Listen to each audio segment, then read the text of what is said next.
অর্থ পাচার ও আত্মসাতের মামলায় ডেসটিনির এমডি রফিকুল আমিনকে 12 বছরের কারাদণ্ড দিয়েছেন আদালত। একই সাথে 200 কোটি টাকা জরিমানাও গুনতে হবে তাকে। একই মামলায় ডেসটিনি গ্রুপের চেয়ারম্যান সাবেক সেনাপ্রধান হারুনুর রশিদকে দেওয়া হয়েছে 4 বছরের কারাদণ্ড, 10 বছর জেল দেওয়া হয়েছে ডেসটিনির চেয়ারম্যান মোহাম্মদ হোসেনকে। অন্য আসামিদের বিভিন্ন মেয়াদে সাজা ঘোষণা করেন বিশেষ জজ শেখ নাজমুল আলমের আদালত।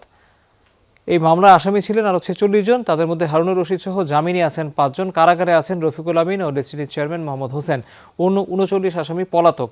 অর্থ আত্মসাৎ ও পাচারের অভিযোগে 2012 সালের 31 জুলাই রাজধানীর কলাবাগান থানায় মানি লন্ডারিং এর একটি মামলা করে দুদক।